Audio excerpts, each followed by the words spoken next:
வந்து ஒரு பெரிய முகம் படையெடுத்திருக்கு அப்படின்னே சொல்லலாம். ஸோ அந்த வகையில் நம்ம Indian media works presents Indian awards 2024 is going to be really big this time. ஏன்னா நிறைய சினிமா பிரபலங்கள் வர போறாங்க, நிறைய கேட்டகரிஸ்ல இன்னும் நிறைய அவார்ட்ஸ் வந்து கொடுத்து இன்னும் நிறைய ஆக்டர்ஸை வந்து ஊக்குவிக்கும் வகையா இந்த ஈவெண்ட் வந்து ரொம்ப பெரிய ஈவெண்டா இருக்க போகுது.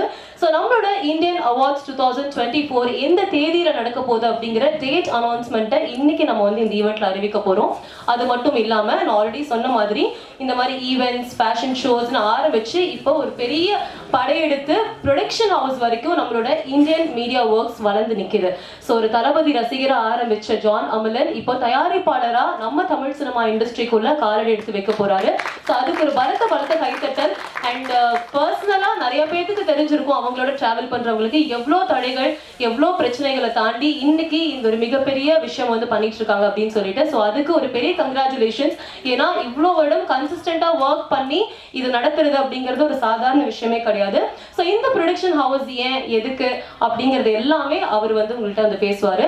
அண்ட் கண்டிப்பா நான் என்ன நம்புறேன் அப்படின்னா ஆல்ரெடி நிறைய இளைஞர்கள் நிறைய பேருக்கு வந்து வாய்ப்பு கொடுத்த நம்ம இந்தியன் மீடியா ஒர்க்ஸ் இந்த ப்ரொடக்ஷன் ஹவுஸ் மூலமா இன்னும் நிறைய இயக்குனர்கள் நிறைய ஆக்டர்ஸ் வந்து வளர வைப்பாங்க அப்படின்னு நான் நம்புறேன். ஸோ இந்த தொடக்கத்தோட இந்த நிகழ்ச்சியை வந்து ஆரம்பிச்சிடலாம். Once again, thank you so much. Everybody, especially IMW team traveling from Coimbatore, இங்க வந்து இன்னைக்கு இந்த நிகழ்ச்சி நடத்துறதுக்கு ரொம்ப நன்றி. ஒரு பெரிய congratulations to IMW, John Amalan sir and team, and special thanks to all the chief guests. இன்னைக்கு வந்து உங்க நேரத்தை செலவழிச்சு காத்திருந்ததுக்கு ரொம்ப நன்றி.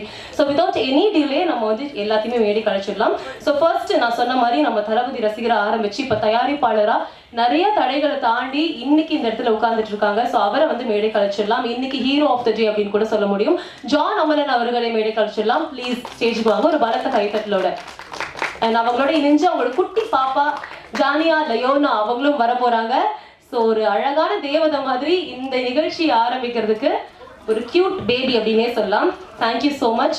அண்ட் இவங்களோட இணைஞ்சு இவங்களோட துணைவி மனைவி அண்ட் எல்லாத்துலயுமே ஒரு better half and partner co producer of the production house Saranya John அவங்களோட இணைஞ்சு ஜானியல் லியோ தாஸ் அவங்களும் மேடைக்கு வராங்க. ஒரு பலத்த கைத்தட்டலோட அவங்களையும் மேடைக்கு வச்சிடலாம்.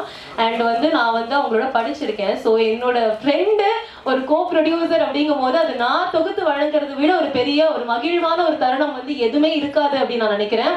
கங்க்ராச்சுலேஷன் சரண்யா. அடுத்ததாக இவரை பத்தி வந்து வாழ்த்துறதுக்கு வந்து எனக்கு வயதில்லை, வணங்கிதான் இவர் வந்து மேடைக்கு அழைக்கணும். ஆர்வி உதயகுமார் சார் 40 வருடங்களா இந்த தமிழ் சினிமா இண்டஸ்ட்ரியில தவிர்க்க முடியாத திரைப்படங்களான கிழக்கு வாசல், சின்ன கவுண்டர், எஜமான்னு சொல்லிக்கிட்டே போகலாம். அண்ட் அவரு வந்து பாத்தீங்கன்னா டைரக்டர், ஆக்டர், லிரிசிஸ்டா நிறைய விஷயங்கள் பண்ணியிருக்காருன்னு சொல்லிக்கிட்டே இருந்தா அவர் ஆன் த வேல இருக்காருன்னு நினைக்கிறேன். அவர் வந்தோடனே நம்ம வந்து அழைச்சிடலாம். ஸோ அவரும் இன்னைக்கு ஒரு முக்கியமான சீஃப் கெஸ்ட். ஸோ அடுத்ததான் வந்து பாத்தீங்கன்னா நம்மளோட ஆக்டர் அண்ட் சோஷியல் ஆக்டிவிஸ்டான மண்ணுக்கும் மக்களுக்குமான சௌந்தரராஜன் ஒரு பலத்த கைத்தட்டலோட அவர் வந்து மேடை கழிச்சிடலாம். அது மட்டும் இல்லாம இப்போ ஒரு புது முகமா டிவிகே கட்சியின் முக்கிய பிரமுகரா வந்து இருக்காரு. ஸோ அதுக்கும் உங்களுக்கு கங்க்ராச்சுலேஷன்ஸ். எப்போதுமே ஒரு சோஷியல் விஷயம் அப்படின்னா வந்து அவரோட பேச்சும் செயலும் அந்த இடத்துல இருக்கும். Thank you so much Soundararajan sir, உங்களோட நேரத்தை செலவழிச்சிங்க வந்ததுக்காக. அடுத்ததாக legendary PRO diamond Babu sir. உண்மையாவே எனக்கு அவர் வாழ்த்த வயதுல வணங்கிதான் மேடை கழிக்கணும். Diamond Babu sir on the way. அவரும் வந்து ரஜினி அங்கிள் எங்க இருக்கீங்க அப்படிங்கிற மாதிரி வந்துட்டே இருக்காரு. So let's wait for him. And அடுத்ததாக ப்ரொடியூசர் சுரேஷ் காமாட்சி அவர்கள். கண்டிப்பா திரைப்படங்கள் அப்படிங்கன்னா கண்டிப்பா ப்ரொடியூசரை தவிர்க்க முடியாது.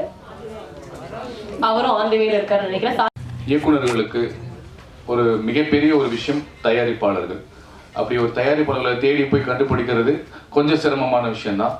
ஆனால் நாங்கள் இப்படி ஒரு தயாரிப்பு நிறுவனத்தை உருவாக்கிட்டோம், நாங்கள் தயாரிக்க ரெடியாக இருக்கோன்றத ஒரு பத்திரிகை முன்பு வந்து சொல்லி படம் தயாரிக்க வரேன்னு சொல்லும் போது ரொம்ப பெருமையாக இருக்குது, சந்தோஷமாக இருக்குது. உங்களுக்கு நான் சொல்கிற அளவுக்கு எனக்கு அட்வைஸ் அப்படின்னு சொல்ல முடியாது. நான் என்ன சொல்கிறேன்னா, இப்போ தயாரிப்பு நிறுவனத்தில் வந்து தயாரிப்பாளர் சங்கத்தில் வந்து நிறைய அனுபவம் வாய்ந்தவங்க இருக்காங்க. ஸோ அவங்கள போய் சந்திச்சுட்டு நீங்கள் இன்னைக்கு இருக்கிற மார்க்கெட் என்ன, எந்த ஆக்டர்ஸ்க்கு பிஸ்னஸ் இருக்குது, எந்த டைரக்டர்ஸ் கிட்ட நல்ல ஸ்கிரிப்ட் இருக்குன்றத ஒரு நிறைய மீட்டிங்ஸ் நிறைய பேசி இன்ட்ராக்ட் பண்ணி ஒரு கன்க்ளூஷன் வந்ததுக்கப்புறம் நீங்கள் அதுக்கப்புறம் ஒரு டீம் ஃபார்ம் பண்ணி ப்ரொடியூஸ் பண்ணிங்கன்னா பிஸ்னஸ் பண்ணுறதுக்கு எளிமையாக இருக்கும்னு நான் நினைக்கிறேன். அண்ட் என்னதான் ஒரு படம் தயாரிச்சாலும் இன்னைக்கு ட்ரெண்ட்ல நான் சொல்றேன், இன்னைக்கு ட்ரெண்ட்ல வந்து படம் தயாரிப்பதற்கு ஒரு இன்வெஸ்ட்மெண்ட் இருக்கு அப்படின்னா படத்தை ரிலீஸ் பண்றதுக்கு ஒரு இன்வெஸ்ட்மெண்ட் இருக்கு. முன்னாடி அப்படி இல்லை. படம் தயாரிச்சா போதும், யாராவது படம் நல்லா இருக்கும் போது டிஸ்ட்ரிபியூட்டர் வந்து வாங்கிடுவாங்க, நமக்கு ஒரு சேஃப்டி இருக்கும், மினிமம் கேரண்டி இருக்கும், அடுத்த ஓடிடி பிளாட்ஃபார்ம்ல நம்ம வித்துடலாம் அப்படின்னு இருக்கும். ஆனா இன்னைக்கு நிலைமை அப்படி கிடையாது. நல்ல படம் எடுத்து அது ரிலீஸ் ஆகி அது படம் ஓடினாதான் சேட்டலைட் ஓடிடி நம்ம பிஸ்னஸ் ஆகுது. உங்களுக்கு தெரிஞ்சிருக்கும், தெரியலனாலும் நான் இங்கே தெரியப்படுத்த வேண்டிய கடமை இருக்கு. இன்னும் எத்தனையோ ப்ரொடியூசர் புதுசாக வரக்கூடிய ப்ரொடியூசர்ஸ்க்கும் நான் இதை நான் சொல்கிறேன். ஏன்னா நான் இப்போ ஒரு படம் சாயாவனம் ஒரு படம் நடிச்சுட்டு ஒரு 1.5-2 years ஆச்சு. இந்தியாவில் த பெஸ்ட் படம் லிஸ்ட்டில் வந்து என்னோட படம் செலக்ட் பண்ணாங்க. Kolkata film festival, international film ஃபெஸ்டிவலில், சென்னை ஃபிலிம் ஃபெஸ்டிவல்லையும் ஸ்க்ரீன் ஆச்சு. பட் வியாபார ரீதியாக இன்னும் நாங்கள் ஸ்ட்ரகிள் பண்ணிட்டு இருக்கோம்.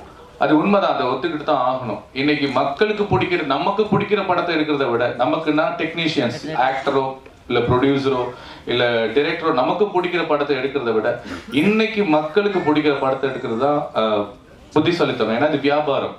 ஸோ அதனால நான் மீண்டும் சொல்கிறேன், வெல்கம். உங்களை நான் வந்து மனமாற வரவேற்கிறேன். இருந்தாலும் நீங்கள் கஷ்டப்பட்டு வந்தீங்கன்னு சொன்னாங்க. நிறைய அவார்ட் கம்பெனிஸ், ஈவென்ட் மேனேஜ்மெண்ட், அடுத்து நம்ம தளபதி அண்ணனோட ஃபேன்ஸ் கிளப்பில் நிறைய நல்ல விஷயங்கள் செஞ்சுருக்கதா சொல்கிறாங்க. ஸோ இதெல்லாம் நீங்கள் சிறுக சேர்த்து வச்ச பணத்தை இதே மாதிரி நாளைக்கு ஒரு சக்ஸஸ் மீட்டும் நீங்கள் நடத்தணும். அதுக்கு நீங்கள் கஷ்டப்படணும், ஈஸியாக கிடைக்காது. எப்படி கஷ்டப்படணும்னா, கொஞ்சம் ஆல்ரெடி அனுபவம் வாய்ந்தவங்க கிட்ட போய் நீங்கள் உட்காந்து தெரிஞ்சுக்கிட்டு பேசி முடிவு பண்ணீங்கன்னா கண்டிப்பாக நம்ம சக்ஸஸ் ஆகுமோ இல்லையோ ஃபெயிலியர் ஆக மாட்டோம். அதுதான் நான் உங்களுக்கு ஸ்ட்ராங்காக சொல்கிறேன். எகெயின் உங்களை வெல்கம் பண்ணுறேன். தைரியமாக வாங்க. சினிமாவுக்கு உண்மையாக நேர்மையாக பக்தியோடு வந்த யாருமே இதுவரை தோற்று போனதே இல்லைன்றது நான் பெருசாக நம்புகிறேன். மீண்டும் உங்களை வரவேற்கிறேன். தமிழ் சினிமாவிற்கு வரவேற்கிறேன். வாழ்த்துக்கள், வளருங்கள், எங்களுக்கும் வாய்ப்பு கொடுங்கள். இண்டஸ்ட்ரியில் எல்லாருமே சாதிக்க முடியுதா அப்படின்னு கேட்டால் எனக்கு தெரியல. ஐ ஸ்டார்டட் மை கரியர் இன் 2010. இப்போ 2024 இருக்கோம். It was a journey for me also. It's like there some patches rough go அப்படிலாம் இருந்தது. இப்போ I started running my own business. So movie இண்டஸ்ட்ரியில் இருந்த வரைக்கும் எனக்கு பிடிச்ச எல்லா விஷயங்களும் பண்ணேன். லைக் எனக்கு என்னென்ன கேரக்டர்ஸ் பிடிக்குமோ அது மாதிரி தேடி நான் போய் பார்த்து பண்ணேன். சவுந்தர் எனக்கு ஃபர்ஸ்ட் மூவிலேருந்து எனக்கு தெரியும். I am so happy to see him after very very long. ஏன்னா நம்ம என்னதான் கூட நடிச்சிருந்தாலுமே தினமும் போய் நம்ம யாரையும் மீட் பண்ண போகிறது கிடையாது. இந்த மாதிரியான கேதரிங்கில் பார்க்கும்போது இன்னும் ரொம்ப சந்தோஷம். அண்ட் ப்ரொடக்ஷன் ஹவுஸ் இப்போ வந்து ஸ்டார்ட் பண்ணியிருக்காங்க. Thank you so much sir first, and then congratulations also. And நீங்கள் officially you are going to launch award function அப்படின்னு கேள்விப்பட்டேன். ஸோ அவார்ட் ஃபங்க்ஷனுன்றதுமே எனக்கு தெரிஞ்ச வரைக்கும் இட்ஸ் வெரி வெரி இம்பார்ட்டன்ட். ஏன் அப்படின்னா கலைஞர்கள் எல்லாருக்குமே வந்துட்டு ஒரு ஊக்கம் கொடுக்குற ஒரு விஷயம் தான் வந்துட்டு அந்த அவார்ட்ஸ் அப்படின்றது. ஸோ அது கொடுக்கும் போதே நம்ம அடுத்து நம்ம இன்னொன்று பண்ணணும்ல, லைக் பண்ணால் நம்மளுக்கு இன்னொரு அவார்ட் கிடைக்கும். வீட்டில் அதை திரும்பி பார்க்கும் போதே அது மேலே வந்து ஒரு ஆசை வரும். ஓகே, நம்ம அடுத்த ஸ்கிரிப்ட் நம்ம செலக்ட் பண்ணும் போது இதை விட பெஸ்ட்டாக இருக்கணும் அப்படின்னு ஒரு ஆசை வரும். ஸோ அந்த மாதிரியான ஒரு விஷயம் தான் அந்த அவார்ட் ஃபங்க்ஷனுமே ஆக்சுவலி நான் பார்க்குறேன். ஸோ ரொம்ப thank you and all the best. Thank you all.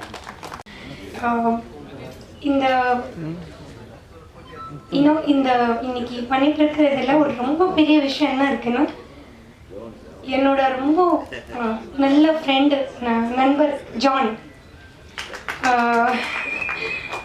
So இந்த லியோனா அண்ட் லியோ பிக்சர்ஸ் ஓட சிஇஓ வந்து கூட ஜான் தான். ஸோ இது ரெண்டு சிமிலாரிட்டிஸ் வந்து ரொம்ப இம்பார்ட்டண்ட். என்னன்னா நம்ம எல்லாருக்குமே தெரியும் எப்படி நம்ம நண்பர் ஜான் யாரோ எப்படி ஒரு நிறைய புது டேலண்ட்ஸ் எடுத்து வராங்க, எவ்வளோ எல்லாம் யங் டேலண்ட்ஸ்க்கு வந்து சப்போர்ட்டாக இருக்காங்க.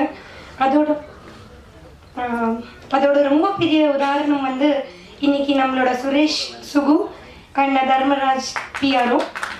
அவங்க அந்த ஒரு இவ்வளோ டேலண்டடான பிஆர்ஓஸ் அவங்க. ஸோ அது ரொம்ப ஒரு ஃபெமிலியாரிட்டி இருக்குது. So John sir CEO of Leona and Leo பிக்சர்ஸோட சிஇஓக்கு வந்து வாழ்த்துறேன். ஸோ உங்களுக்கு ரெண்டு பேருக்கும் அந்த சிமிலாரிட்டிஸ் இருக்குது. ஸோ இது 100% ஒரு ரொம்ப பெரிய வெற்றிகரமாக வரும்.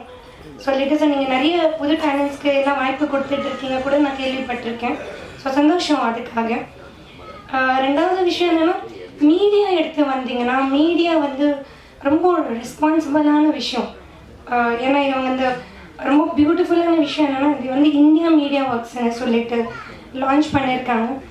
இன்றைக்கி நமக்கு தெரியும் இந்தியா ஒரு இவ்வளோ பெரிய பேக் போனாக இருக்கிறதுக்கு வேர்ல்டுக்கு ஒரு பெரிய காரணம் வந்து மீடியா. மீடியா வந்து எவ்வளோ ஒரு இன்ஸ்பைரிங், எவ்வளோ ஒரு மோட்டிவேட்டர், எவ்வளோ எல்லாம் இன்னைக்கு ஒரு ஒரு நாடோட அடுத்த ஃப்யூச்சர் என்ன வரப்போது டிசைட் பண்ணுறதே வந்து மீடியா தான். ஸோ அதோட ஒரு ரொம்ப பெரிய உதாரணம் இன்னைக்கு நான் மேடையில் நிற்கிறதுக்கு ஒரு ரொம்ப பெரிய காரணம் வந்து மீடியா தான்.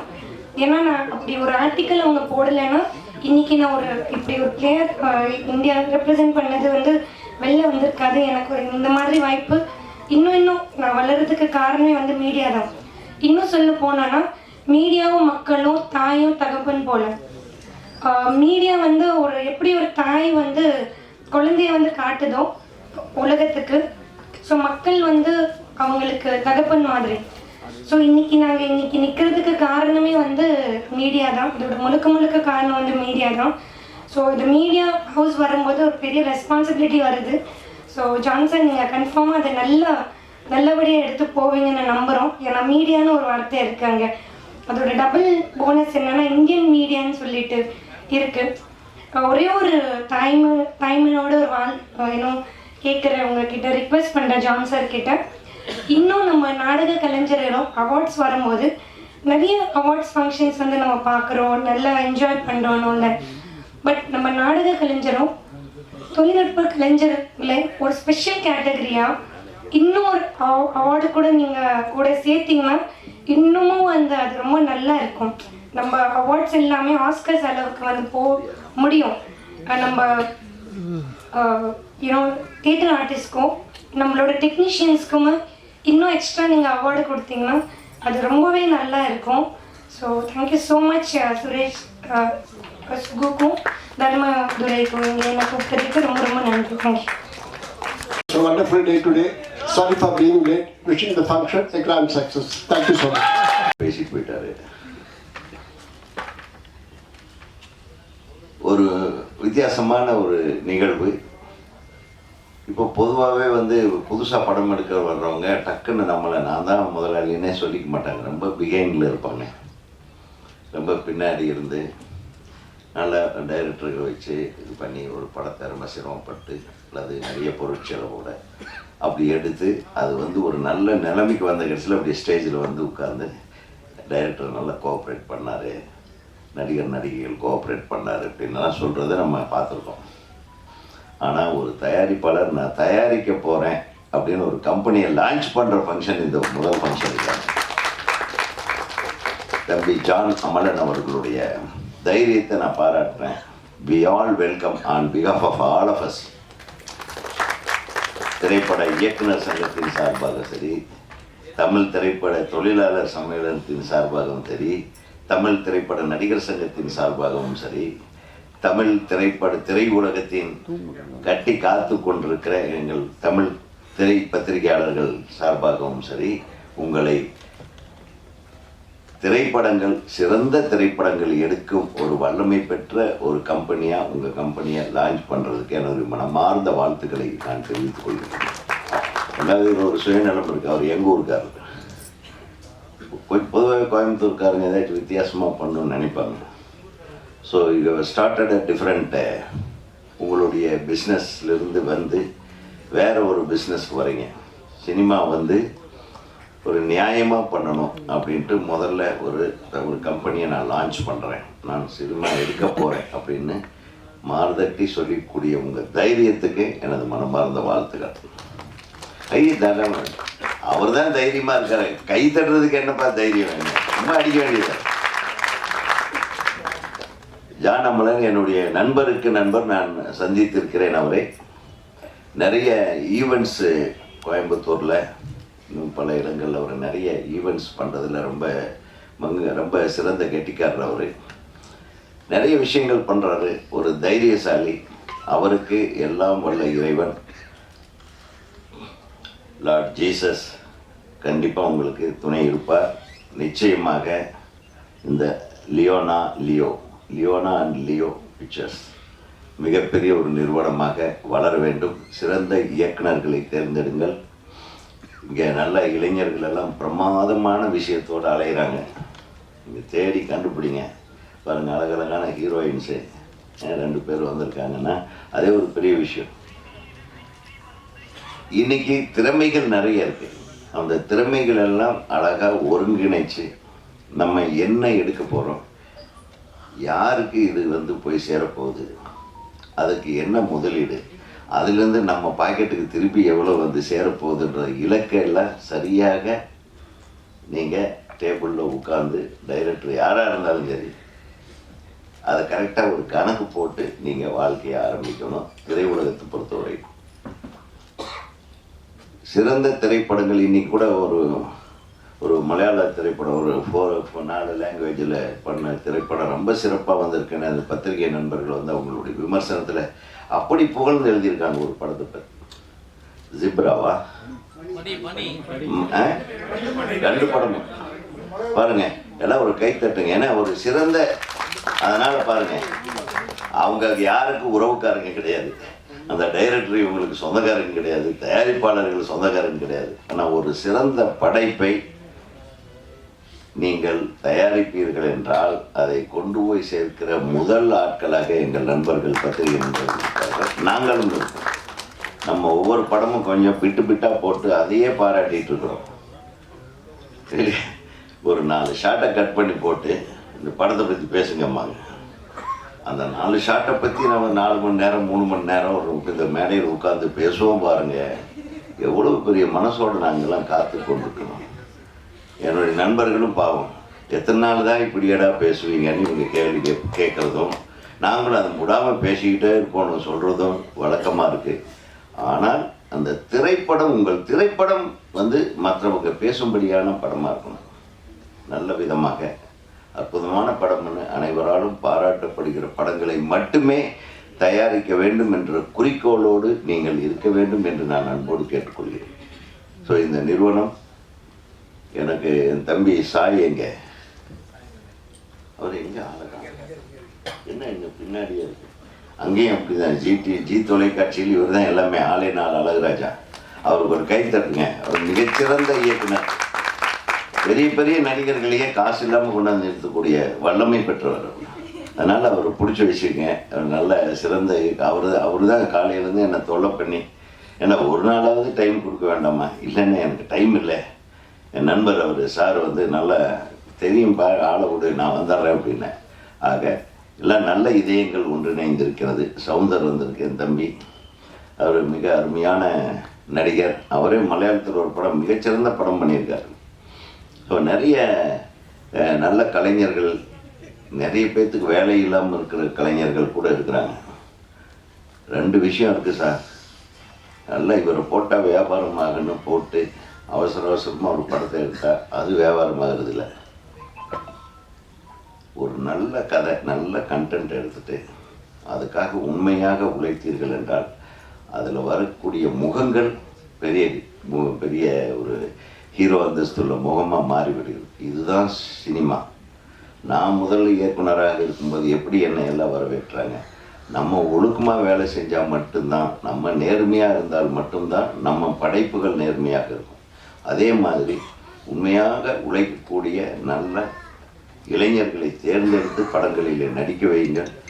அவர்கள் உங்கள் பேரை வாழ்நாள் முழுவதும் சொல்லிக் கொண்டிருப்பார்கள் என்று கூறி மனநிறைவோடு அனைவரின் சார்பாகவும் இந்த திரையுலகத்தின் சார்பாகவும் வருக வருக லியோனா அண்ட் லியோ பிக்சர்ஸ் மிக பிரம்மாண்டமான படங்களை தருக என்று சொல்லி வாழ்த்து கூறி விடைபெறுகிறேன். நன்றி, வணக்கம். அவங்க எல்லாரோட பிளஸ்ஸிங்ஸும் அவருக்கு வேணும் அண்ட் சப்போர்ட்டும் வேணும். ஊடகத்துறை இல்லாமல் இன்னைக்கு ஒரு ப்ரொடக்ஷனும் சரி, ஒரு ஃபிலிம் டைரக்டரும் சரி, கேஸ்டிங் டைரக்டர்ஸ் எல்லாருக்குமே ஊடகத்துறை ரொம்ப இம்பார்ட்டன்ட்டு. எந்த ஒரு ஃபிலிம் சக்ஸஸ் ஆகிறதுமே ஊடகத்துறை மக்கள்கிட்ட எந்த அளவுக்கு கொண்டு போய் சேர்க்குறாங்கன்றதை பொறுத்து இருக்குது. ஸோ இவ்வளோ ஊடகத்துறை எங்களோட ப்ரொடக்ஷனை வெளியில் அட்ரஸ் பண்ணுறதுக்காக வந்திருக்கீங்க அப்படின்றதுக்காக ரொம்ப நன்றி. எங்கள் டீம் சார்பாக நான் என்னோட நன்றியை தெரிவிச்சுக்கிறேன். அண்ட் இந்தியன் மீடியா ஒர்க்ஸ், இந்த இந்தியன் மீடியா ஒர்க்ஸ் பார்த்தீங்கன்னா ரொம்பவே வெளியில் தமிழ்நாட்டில் இப்போ நானே இதை சொல்லிக்கணும்னு இல்லை, பட் எங்கள் டீமோட அந்த ப்ரொடக்ஷனோட அந்த லைக் நாங்கள் போடுற ஸ்டேஜஸாக இருக்கட்டும், நாங்கள் ஈவெண்ட் பண்ணுற பிளேஸாக இருக்கட்டும், எல்லாமே வந்து பார்த்திங்கன்னா ரொம்ப ஹை பட்ஜெட்லேயும் ரொம்ப பிரம்மாண்டமாக தான் இருக்கும். நீங்கள் இதை சர்ச் பண்ணிங்கன்னா கண்டிப்பாக தெரிஞ்சுக்கலாம். அண்ட் ஆல்மோஸ்ட் வந்து பார்த்திங்கன்னா நாங்கள் இந்தியன் மீடியா ஒர்க்ஸ் ஆல்மோஸ்ட் ஒரு 7 இயர்ஸ் மேலே வந்து ஈவெண்ட்ஸ் பண்ணிக்கிட்டு இருக்காங்க. ஸோ லாஸ்ட்டாக நாங்கள் வந்து ஐடிஸில் வந்து இந்தியன் அவார்ட்ஸ் பண்ணியிருந்தோம். இந்தியன் அவார்ட்ஸில் வந்து 100க்கும் மேலே செலிபிரிட்டிஸ், பிஸ்னஸ் ஆண்டர்ப்ரனர்ஸ், பொலிட்டிக்கல் ஐகான்ஸ்லாம் வந்து பார்த்திங்கன்னா அவார்ட்ஸ் வந்து இந்தியன் அவார்ட்ஸில் கொடுத்துருக்கோம். ஸோ நிறைய பெரிய பெரிய ஐகான்ஸ் திரும்ப Indian awards 2024 which is going to happen in sir Mutha Venkata Subbarao concert ஹாலில் வந்து நடக்குது. So coming 21st and 22nd Indian awards வந்து பிரம்மாண்டமாக நடக்க இருக்கு. அந்த ஈவெண்ட்டுக்கும் உங்களோட ப்ரெசன்ஸ் கண்டிப்பாக வேணும், மீடியாவோட சப்போர்ட் எங்களுக்கு வேணுன்றதை நான் ரெக்வஸ்ட் பண்ணிக்கிறேன். அண்ட் எப்போவுமே வந்து நாங்கள் மிஸ்ஸஸ் தமிழகம் வந்து பண்ணுறோம். அது வந்து 4th இயர் இந்த வருஷம் நடக்க போகுது. நாங்கள் லாஸ்ட் இயர் வந்து கோவாவில் வந்து பண்ணியிருந்தோம், க்ரூஸில், பிக் டாடி க்ரூஸில் பண்ணியிருந்தோம். இந்தியாவிலேயே வந்து க்ரூஸில் பேஜெண்ட், ஒரு பியூட்டி பேஜெண்ட் பண்ணுறது வந்து இந்தியன் மீடியா ஒர்க்ஸ் தான். ஸோ க்ரூஸ்னா கப்பலில் நடுக்கடலில் தண்ணியில் வந்து பியூட்டி பேஜெண்ட் நடக்கும். கப்பலில் வந்து ஃபேஷன் ஷோ பார்த்துருப்பீங்க, பட் பியூட்டி பேஜெண்ட் வந்து பார்த்தீங்கன்னா இந்தியன் மீடியா ஒர்க்ஸ் தான் நடுக்கடலில் கப்பலில் 2 டைம் நாங்கள் பண்ணியிருக்கோம். ஃபர்ஸ்ட் டைம் வந்து மிஸ்ஸஸ் ஃபேஷன் வேர்ல்டு பண்ணியிருந்தோம். லாஸ்ட் இயர் வந்து மிஸ்ஸஸ் தமிழகம் பண்ணியிருந்தோம். இந்த வருஷம் மிஸ்ஸஸ் தமிழகம் இந்த இந்தியன் அவார்ட்ஸில் ஒன் ஆஃப் த பார்ட்டாக இருக்குது. ஸோ இதில் வந்து பங்கேற்கிற கண்டஸ்டன்ஸ், வின்னர்ஸ் எல்லாருக்குமே வந்து பார்த்திங்கன்னா எங்களோட ஃபிலிம்ஸ்லையும் டெலிவிஷன்ஸ்லையும் நிறைய வாய்ப்புகளை நாங்கள் வந்து தரத்துக்கு இருக்கோம். ஸோ இந்த Indian media works and Indian awards Mrs தமிழகத்தில் ஒன் ஆஃப் த ஆர்கனைசராக இருந்து ஒர்க் பண்ணுறதுல எனக்கு ரொம்ப சந்தோஷம். இந்த வாய்ப்பு கொடுத்த John sir and Indian media டீமுக்கு ரொம்ப நன்றி. ஸ்டேஜில் இருக்கிறவங்கலாம் வந்து இந்த இண்டஸ்ட்ரியில் இருக்கிறனால எந்த ஒரு ஃப்ளாஸும் இல்லாமல் பேசிட்டாங்க. ஸோ நான் பேசுகிறது ஏதாச்சும் வார்த்தைகள் தப்பாக வந்துச்சுன்னா, ப்ரொனன்சியேஷன்ஸ்லாம் தப்பாக வந்துச்சுன்னா மன்னிச்சிக்கோங்க. அண்ட் ஓகே, ஸோ முதல்ல இங்கே வந்திருக்கிற பத்திரிகை நண்பர்கள் எல்லாருக்குமே வந்து என்னோட வணக்கத்தை தெரிவிச்சுக்கிறேன். அப்புறம் இந்த மேடையில் இருக்கும் Soundararajan actor, R V Udhayakumar sir, diamond Babu sir, Shalu and Komal and my team, இவங்க எல்லாத்துக்குமே வந்து இங்கே எனக்காக வந்ததுக்காக ரொம்ப நன்றி. மற்றும் என் நெஞ்சில் குடியிருக்கும் தளபதி விஜய் அவர்களின் ஆசீர்வாதத்துடன் நான் இந்த லயோனோ அண்ட் லியோ பிக்சர்ஸை வந்து ஆரம்பிச்சிருக்கிறோம். ஏன் நான் வந்து இதை சொல்கிறேன், ஸோ நீங்கள் எல்லாருமே உங்களோட டைமை கொஞ்சம் எனக்காக ஒதுக்குங்க. ஏன்னா எனக்கு டக்குன்னு பேச வராது. அண்ட் என்னோடய டீம்லாம் சொன்னாங்க, நைட் நீங்கள் ப்ரிப்பேர் பண்ணியிருக்கலாம், இல்லை எங்ககிட்ட சொல்லியிருந்தீங்கன்னா நாங்கள் ஸ்கிரிப்ட் கொடுத்துருக்கலான்னு. நான் ப்ரிப்பேர் பண்ணிவிட்டு வந்து பேசினதா ஆர்டிஃபிஷியலாக இருக்கும். நான் தப்பாக பேசினாலும் பரவாயில்ல, என் மனசில் இருக்கிறத பேசணும் அப்படின்னு சொல்லி நான் நினைக்கிறேன். ஸோ ஏன் நான் வந்து விஜய் அண்ணன் அவரோட ஆசீர்வாதத்துடன் இதை ஆரம்பிக்கிறோம் அப்படின்னு சொன்னோன்னா, முதல்ல நான் சின்ன வயசுலேருந்தே வந்து விஜய் ஃபேன். இதை நான் வந்து நிறைய இடத்துல ரெஜிஸ்டர் பண்ணியிருக்கிறேன். அண்ட் எதனால விஜய் ஃபேன், அதனால என்னென்னலாம் என் வாழ்க்கையில் வந்து மாறுச்சு அப்படின்றது இது வரைக்கும் நான் எங்கேயும் ரெஜிஸ்டர் பண்ணல. ஸோ நான் ரொம்ப கஷ்டப்பட்டு சின்ன வயசுலேருந்து, எங்கள் family is middle class family. எங்கள் அப்பா, எங்கள் அம்மா, தாத்தா எல்லாருமே கஷ்டப்பட்டு என்னை ஒரு நல்ல ஸ்கூலில் படிக்க வச்சாங்க. அண்ட் அதோட ஜேர்னி அப்படியே போச்சு. எதனால எனக்கு இந்த அட்ராக்ஷன் வந்துச்சு அப்படின்னு தெரியல.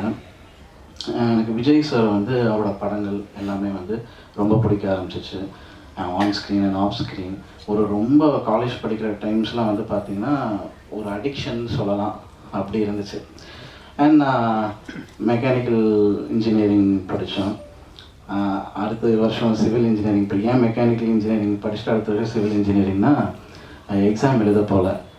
அன்னைக்கு விஜய் சாரோட ஃபிலிம்னால செமஸ்டர்லாம் விட்டுட்டு என்னோடய லேப் ட்ரெஸ்லாம் போட்டுட்டு எங்கள் வீட்டிலேருந்து வெளியில் வரும்போது வந்தோன்னே அதை ஷர்ட்லாம் கழட்டிட்டு வேறு கலர் ஷர்ட் போட்டு கோயம்புத்தூர் கேடி தியேட்டருக்கு போய் அங்கே வந்து நின்றுவோம் காலையில் ஃபர்ஸ்ட் ஷோ பார்க்குறதுக்கு.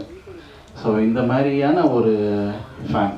ஸோ நம்ம ஒரு ஃபேனாக இருக்கிறனால என்ன ஆகும், நான் எல்லோரும் என்ன கேட்டாங்க, நீ விஜய்ன்னு சொல்கிறது, விஜய் வந்து உனக்கு வந்து இது பண்ணுவாரா அது பண்ணுவாரா என் ஃபேமிலியில், அது எல்லாருக்குமே கேட்பாங்க. ஸோ அந்த மாதிரி இருக்கும்போது எனக்கு ஒரு தாட் வந்து க்ரியேட் ஆச்சு. ஸோ இப்படிலாம் பேசுகிறாங்க, ஸோ இது மூலிமா நம்ம வந்து ஏதோ ஒன்று பண்ணணும் அப்படின்னு சொன்னனால என்னோடய ஃபீல்ட் அண்ட் கெரியர் வந்து நான் அப்போவே வந்து டிசைட் பண்ணிட்டேன். எங்கள் வீட்டில் நீ வந்து சிவில் இன்ஜினியரிங் படிக்க வச்சாங்க, மெக்கானிக்கல் இன்ஜினியரிங் படிக்க வச்சாங்க. நானும் வந்து அவங்களுக்காக போனேன், முடித்தேன். ஆனால் என்னோடய ஃபீல்டு வந்து அது இல்லைன்றது எனக்கு நல்லாவே தெரியும். என்னோடய ஃபீல்டு வந்து வேறு, என்னோடய தாட்ஸ் வேறு அப்படின்னு. ஸோ அந்த டைமில் இருக்கும் போதே நான் வந்து டிசைட் பண்ணிட்டேன், நான் வந்து அந்த மீடியா அண்ட் இந்த என்டர்டெயின்மெண்ட் செக்மெண்ட்டில் we have to do something. அது நமக்கு மட்டும் பிரயோஜனமாக இல்லாமல் நம்மள மாதிரி கஷ்டப்பட்டு மேலே வரவங்களுக்கும் அது பிரயோஜனமாக இருக்கணும் அப்படின்னு சொல்லிட்டு தான் இந்தியன் மீடியா ஒர்க்ஸ் அப்படின்ற ஒரு கம்பெனியை சின்ன லெவலில் நாங்கள் கோயம்புத்தூரில் வந்து பண்ணிகிட்டு இருந்தோம் 2016-15. அப்போது எனக்கு ஒரு ஈவெண்ட் எப்படி நடத்தணும், அந்த ஈவெண்ட் நடத்தினா என்ன மைனஸ் இருக்கும், இதெல்லாம் வந்து எனக்கு தெரியாது. ஸோ பிளைண்டாக வந்து நம்மளும் நிறைய லாஸ் ஆனோம். அப்போது எங்களுக்கு வந்து என்ன சப்போர்ட்டுன்னு பார்த்தீங்கன்னா யங்ஸ்டர்ஸோட சப்போர்ட் வந்து நிறைய இருக்கும். இப்போது மித்தவங்களுக்கு வந்துட்டு ஒரு ஈவெண்ட்டில் ஒர்க் பண்ணுறதுக்கு ஒரு 100 பேர் வேலை செய்கிறாங்கன்னு வைங்களா, அவங்களுக்கு சேலரி கொடுப்பாங்க. ஆனால் என்னை பொறுத்தளவுக்கு நான் நிறையா ஃப்ரெண்ட்ஷிப்பை பழகி வச்சுருந்தேன், நிறையா பசங்களை பழகி வச்சுருந்தோம். ஸோ அவங்களாம் வந்து எந்த எதிர்பார்ப்பும் இல்லாமல் எனக்காக வந்து ஒர்க் பண்ணுவாங்க. ஸோ அந்த ஒரு ஸ்ட்ரென்த் எங்கிட்ட இருந்துச்சு. நைட்டு 2 மணிக்கு கூட ஒர்க் பண்ணுவாங்க. ஸோ அந்த மாதிரியான உண்மையான யங்ஸ்டர்ஸோட சப்போர்ட்லாம் எனக்கு இருந்துச்சு. ஸோ அப்படியே ட்ராவல் ஆகி நாங்கள் வந்து ஒரு அவார்ட் ஷோ பண்ணணும் அப்படின்னு சொல்லி பிளான் பண்ணோம். ஏன் வந்து ஒரு அவார்ட்ஸ் பண்ணணும் அப்படின்னா, நிறைய இப்போ நான் வந்து சாதிக்கணும்னு இருக்கிறேன். ஸோ நான் யோசிச்சது வந்து நம்மள மாதிரி நிறைய பேர் சாதிச்சிருக்கிறாங்க, அவங்கள வந்து வெளியில் கொண்டு வரணும் அப்படின்றதுக்காக இந்தியன் அவார்ட்ஸ்ன்னு சொல்லி சின்ன லெவலில் கோயம்புத்தூரில் வந்து ஸ்டார்ட் பண்ணோம். அப்படியே அது கிராஜுவலாக ட்ராவல் ஆக எங்களுக்கு ஒரு எக்ஸ்பீரியன்ஸ். இப்போ சௌந்தர் சார் வந்து சொன்னார், ஒரு படம் பண்ணும்போது பிஸ்னஸ் ரீதியாக வந்து எவ்வளோ நீங்கள் வந்து அனுபவம் வாங்கணும், அட்வைஸ் வாங்கணும் அப்படின்னு சொல்லியிருந்தார். அந்த டைமில் அந்த மாதிரி நாங்கள் பண்ணலை. ஸோ இன்றைக்கி அவர் சொன்னது வந்து எனக்கு அங்கே கொண்டு போய் எனக்கு ஸ்ட்ரைக் ஆச்சு, இதை நம்ம அன்றைக்கே பண்ணியிருக்கணும் அப்படின்னு. பட் எங்களுக்கு எக்ஸ்பீரியன்ஸ் இல்லை, கைட் பண்ணுறதுக்கு எதுவும் இல்லை. ஸோ இன்றைக்கி அவர் சொன்ன அந்த ஸ்டேட்மெண்ட்டை வந்து நான் ரொம்ப ஆழமாக என்னோடய மனசில் ஏற்றுக்கிட்டேன். ஸோ ஒரு விஷயம் பண்ணும்போது அனுபவம் வாய்ந்த டைரக்டர்ஸ், இப்போ சார் ஆர்வி உதயகுமார் சார்லாம் வந்து இன்றைக்கி நிறையா ஸ்டார்ஸு, சூப்பர் ஸ்டார்ஸ்லாம் வச்சு அவர் வந்து ஒரு டைரக்ட் பண்ணி இஸ் அ லெஜெண்டரி டைரக்டர்னோ, அந்த மாதிரி ஒரு லெஜெண்டரி டைரக்டர் இன்றைக்கி எங்களை மாதிரி ஒரு பேப்பர் ஸ்டார் மாதிரி ஆட்களுக்காக வந்து அவரோட டைமை ஸ்பெண்ட் பண்ணி இங்கே உட்காந்துருக்கிறாரு. ஸோ கண்டிப்பாக அவரோட கைடன்ஸ் எல்லாமே நாங்கள் வந்து கேட்டு ஒவ்வொரு விஷயமாக நாங்கள் வந்து பிளான் பண்ணுவோம் கண்டிப்பாக. And okay, coming back to this,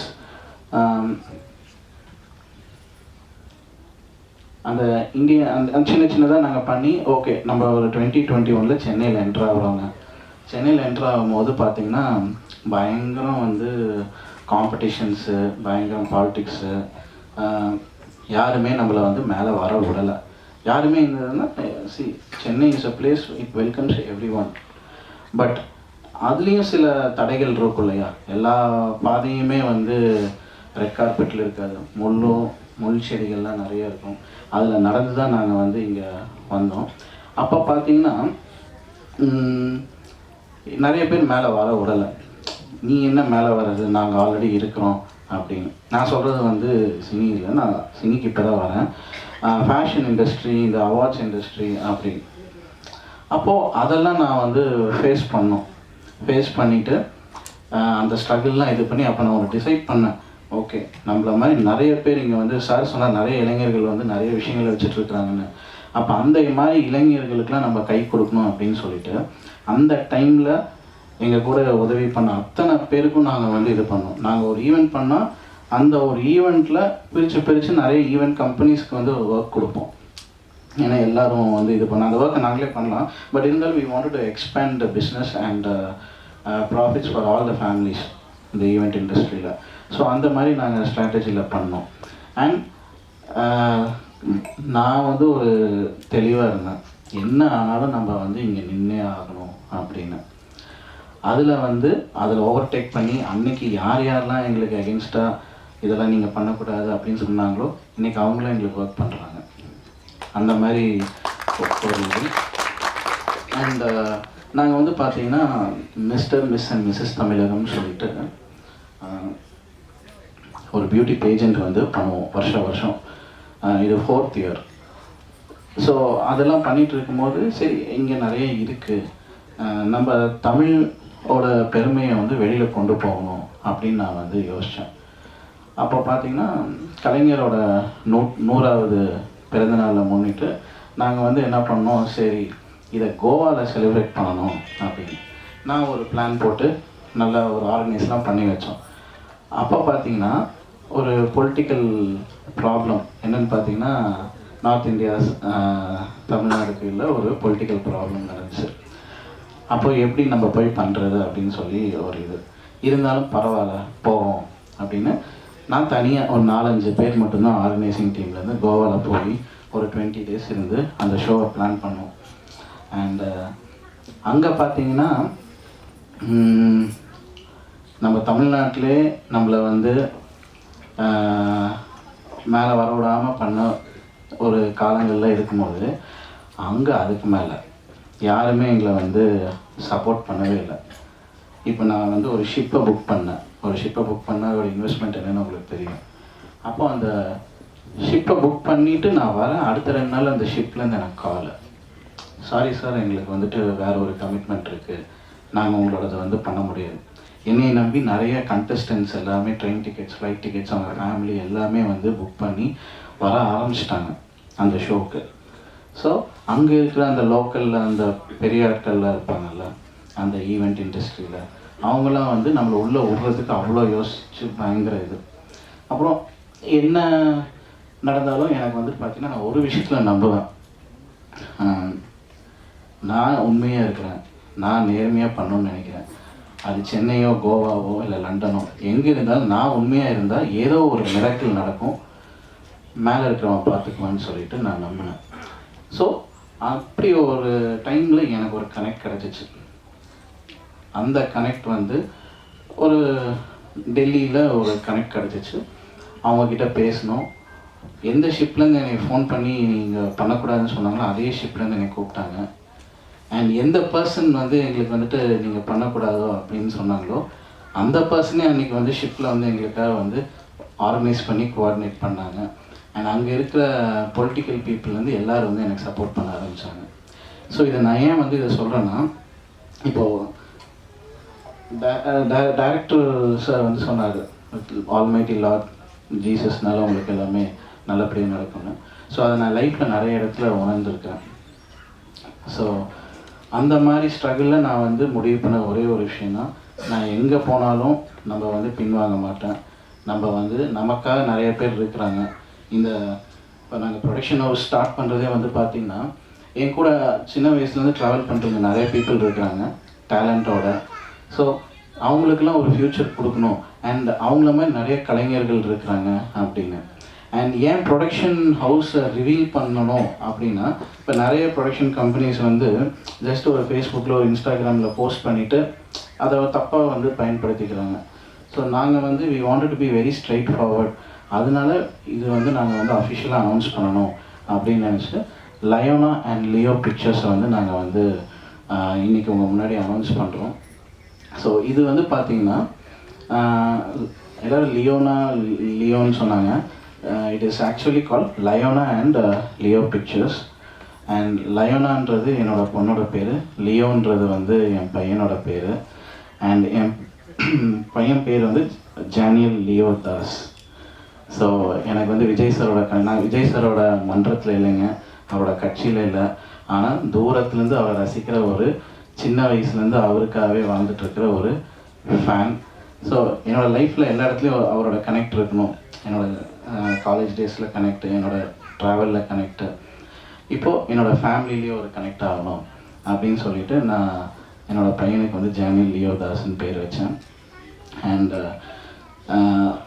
இந்த அவார்ட்ஸ் பண்ணுறதுக்கு ரீசனே வந்து பார்த்திங்கன்னா விஜய் சாரோட இன்ஸ்பிரேஷன் தான். அவருக்கு அவரோட மூவிக்கு அவார்ட் கொடுக்கணுன்னு அன்ஃபார்ச்சுனேட்டாக அவர் பாலிடிக்ஸ் போயிட்டார். ஸோ இனி எனக்கு அந்த சான்ஸ் கிடைக்காது.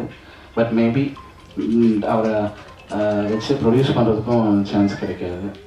ஸோ அதனால் மற்ற டேலண்டட் கலைஞர்ஸ் எல்லாத்துக்குமே நாங்கள் வந்து சான்ஸ் கொடுப்போம். கண்டிப்பாக நாங்கள் வந்து எங்களோட பெஸ்ட்டு பண்ணுவோம். அண்ட் எங்களோட ப்ரொடக்ஷன் ஹவுஸில் நாங்கள் என்ன பிளான் பண்ணியிருக்கோம்னா, இப்போ நாங்கள் ஒரு படம் ப்ரொடியூஸ் பண்ணுறோம் அப்படின்னா அந்த படத்தில் வேலை செய்கிற டெக்னீஷியன்ஸ்லேருந்து கேஸ்டிங்லேருந்து எல்லாருமே பிஹைண்ட் த ஸ்க்ரீன் அவங்க எல்லாருமே வந்து எங்களோட சக்ஸஸ் மீட்டில் அவங்க ஃபேமிலி எல்லாமே கூப்பிட்டு நாங்கள் இந்த மாதிரி ஒரு ஹானர் பண்ணி அவங்களெல்லாம் வந்து நாங்கள் அந்த சக்ஸஸ் மீட்டில் ஒரு பார்ட் ஆஃப் செலிப்ரேஷன்ஸ் தான் வைப்போம். Not only actors and fame ஃபேஸஸை மட்டும் கூப்பிட்றது இல்லாமல் பின்னாடி இருக்கிற கலைஞர்கள், பின்னாடி வேலை செஞ்ச டெக்னீஷியன்ஸ்க்கும் நாங்கள் வந்து ஒவ்வொரு சக்ஸஸ் மீட்லேயும் ஒவ்வொரு படம் முடிஞ்சோன்னே அவங்களுக்கு தேவையான எங்களோட சப்போர்ட்டை நாங்கள் வந்து கொடுப்போம். அண்ட் என்னோடய ஒவ்வொரு படத்தோட ஆரம்பிக்கிறதும் சரி, என் ஒவ்வொரு படத்தோட வெற்றி பெற்றதுக்கு அப்புறமும் சரி, அது கண்டிப்பாக ப்ரெஸ் பீப்புளை நாங்கள் வந்து எப்போவுமே வந்து இன்வைட் பண்ணி அவங்களுக்கான ஹானர் அண்ட் அவங்களுக்கான மொமெண்ட்டை நாங்கள் வந்து க்ரியேட் பண்ணி கொடுப்போம். ஸோ நீங்கள் எல்லாருமே வந்து part of my production house தான். இங்கே பேருக்கு தான் நான் வந்து ப்ரொடியூசர்ஸ். மற்றபடி என் படத்தில் நடிக்கிற எல்லாருமே, என் படத்தில் இருக்கிற டெக்னீஷியன்ஸ் யாராக இருந்தாலுமே வந்து அவங்க எல்லாருமே வந்து என்னை பொறுத்தளவுக்கு ப்ரொடியூசர்ஸ். சின்ன டெக்னீஷியன்ஸ், பெரிய டெக்னீஷியன்ஸ்னு பிரித்து நாங்கள் வந்து வேலை பார்க்க போகிறதில்ல. ஸோ நாங்கள் எல்லோரும் ஒன்றா இருந்து உங்களுக்கு ஒரு நல்ல ப்ராடக்டை நாங்கள் கொடுப்போம். நீங்கள் அதை சந்தோஷமாக என்ஜாய் பண்ணி வீட்டில் போய் எல்லாருமே சினிமா வர்றது இருக்குங்க, ஸ்ட்ரெஸ் இல்லாமல் ஒரு நாள் இருக்கணும். அந்த 3 மணி நேரம் எல்லா கவலையும் மறந்துட்டு நம்ம ஸ்ட்ரெஸ் இல்லாமல் நம்ம ஃபேமிலியோட டைம் ஸ்பெண்ட் பண்ணணும். அப்படி ஒரு டைம் ஸ்பெண்ட் பண்ணுற மாதிரியான படங்கள் நாங்கள் எடுப்போம், உங்களை சந்தோஷப்படுத்துவோம் அப்படின்றத நான் தெரிவிச்சுக்கிறேன். அண்டு மீடியா நண்பர்கள் அனைவரும் எங்களுக்கு எங்களோட புது ஜேர்னியில் நீங்கள் எல்லாருமே அவங்களோட சப்போர்ட் எங்களுக்கு கொடுக்கணும். அண்ட் என்னோடய ஒவ்வொரு படத்துக்கு பின்னாடியும், என்னோடய சக்ஸஸுக்கு பின்னாடியும் நான் வந்து சொல்லணும் நீங்கள் இருக்கிறீங்கன்னு. நீங்கள் பின்னாடி இருக்கிறதுக்கான பாதைகளில் அதை நோக்கி என்னோடய ட்ராவல் இருக்கும். ஸோ கண்டிப்பாக யாரையுமே டிசப்பாயிண்ட் பண்ண மாட்டோம். அண்ட் லாஸ்ட்டாக ஒன்று சொல்லணும்னு நினைக்கிறேங்க. ஸோ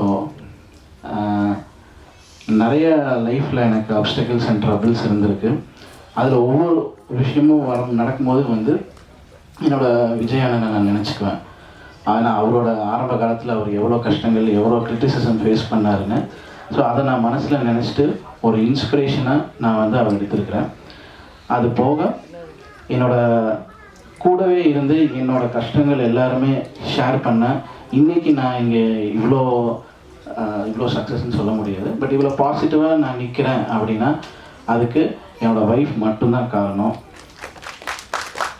ஏன்னா அவங்களுக்கு தெரியும் எவ்வளோ கிரிட்டிசிசம், எவ்வளோ அப்டக்கிள்ஸ் நான் ஃபேஸ் பண்ணலாம், பட் அவங்க அதை ஃபேஸ் பண்ணாங்க வீட்டில் தனியாக இருந்துட்டு. அண்ட் ஒவ்வொரு வாட்டியும் வந்து எனக்கு வந்துட்டு சப்போர்ட் பண்ணாங்க. எங்களுக்கு வந்து லவ் மேரேஜ் தான், 2 பேரண்ட்ஸ் சப்போர்ட்டும் இல்லை. இப்போ இருக்குது, ஆரம்ப காலத்தில் எதுவுமே இல்லை. ஸோ என்னை நம்பி அவங்க வந்தாங்க. இன்றைக்கி அவங்கள நல்லா வச்சுக்கணும் அப்படின்னு நான் இருந்தேன். அண்ட் அவங்க தான் என்னை நல்லா வச்சுக்கிட்டாங்க. ஒவ்வொரு விஷயத்துலையும் வந்துட்டு எனக்கு சப்போர்ட் பண்ணி இன்றைக்கு வரைக்கும் அவங்க எனக்காக நின்றதுக்காக எங்கேயுமே எனக்கு சொன்னதில்லை. So thank you so much. So இந்த இந்தியன் அவார்ட்ஸில் வந்து பார்த்திங்கன்னா நான் எல்லாருக்குமே வந்து கேப்டன் விஜயகாந்த் சார்னால் எல்லாருக்குமே பிடிக்கும்.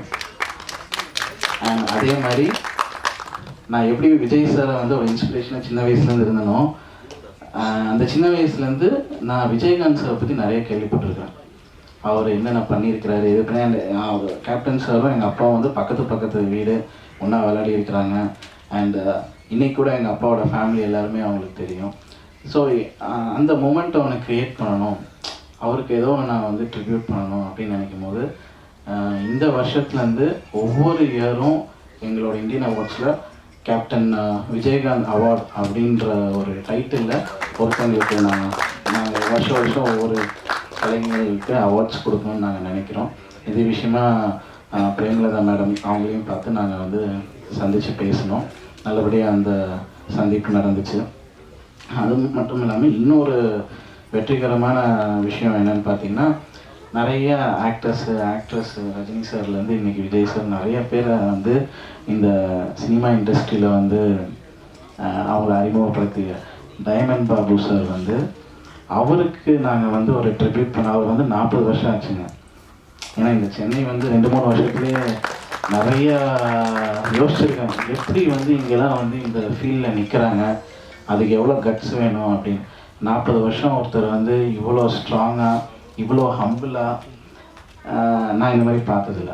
பட் அவருக்கே தெரியாத ஒரு விஷயம் என்னென்னா, அவர் கூட நான் வந்து காரில் ஒரு வாட்டி ட்ராவல் பண்ணியிருக்கேன். அது அவருக்கே தெரியாது. கோயம்புத்தூரில் வந்து ஜீவா சாரோட படம், அன்ஷிகா ஜீவா சாரோட படம் ஒரு லான்ச் நடந்துச்சு. அதில் நான் தான் அவரை வந்து கூட்டிகிட்டு போகிறேன். ஸோ அதை நினச்சி பார்க்கும்போது அன்றைக்கி காரில் கூட்டிகிட்டு போனேன் நான். இன்றைக்கி அவரை வந்து அவரோட 40 இயர்ஸ் ஜேர்னியை அவர் கை பிடிச்சி செலிப்ரேட் பண்ணுறதுல எனக்கு ரொம்ப ரொம்ப சந்தோஷமாக இருக்குது sir. You are great sir. Hats off to you. And movie, இது வந்து கம்ப்ளீட்டாக மூவி அவார்ட்ஸ். அந்த மூவி அவார்ட்ஸ்லேருந்து தாண்டி நிறைய ஆண்டர்ப்ரனர் ஃபீல்டில் இருக்குது, பிஸ்னஸ் ஃபீல்டு, நிறைய ஐஏஎஸ் ஆஃபீஸர்ஸ், ஆர்மி ஆஃபீஸர்ஸ் எல்லாமே வந்து இதில் விருது வாங்க போகிறாங்க.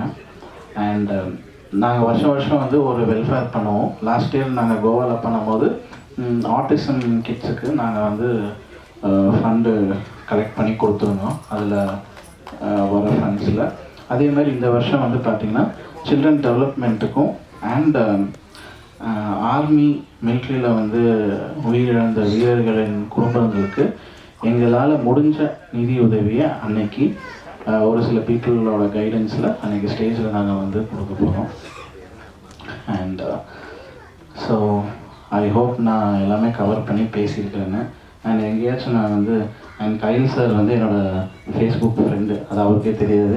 அவரோட போஸ்ட் எல்லாருமே நான் வந்து லைக் பண்ணிகிட்டே இருப்பேன். அண்ட் வேறு எல்லாருமே எனக்கு புதுசாக இருக்கிறாங்க. அண்ட் ரொம்ப தேங்க்ஸ் எனக்கு சப்போர்ட் பண்ணி நீங்கள் உங்களோட டைம் எல்லாமே இங்கே வந்து கொடுத்து எனக்காக வந்ததுக்காக ரொம்ப நன்றி.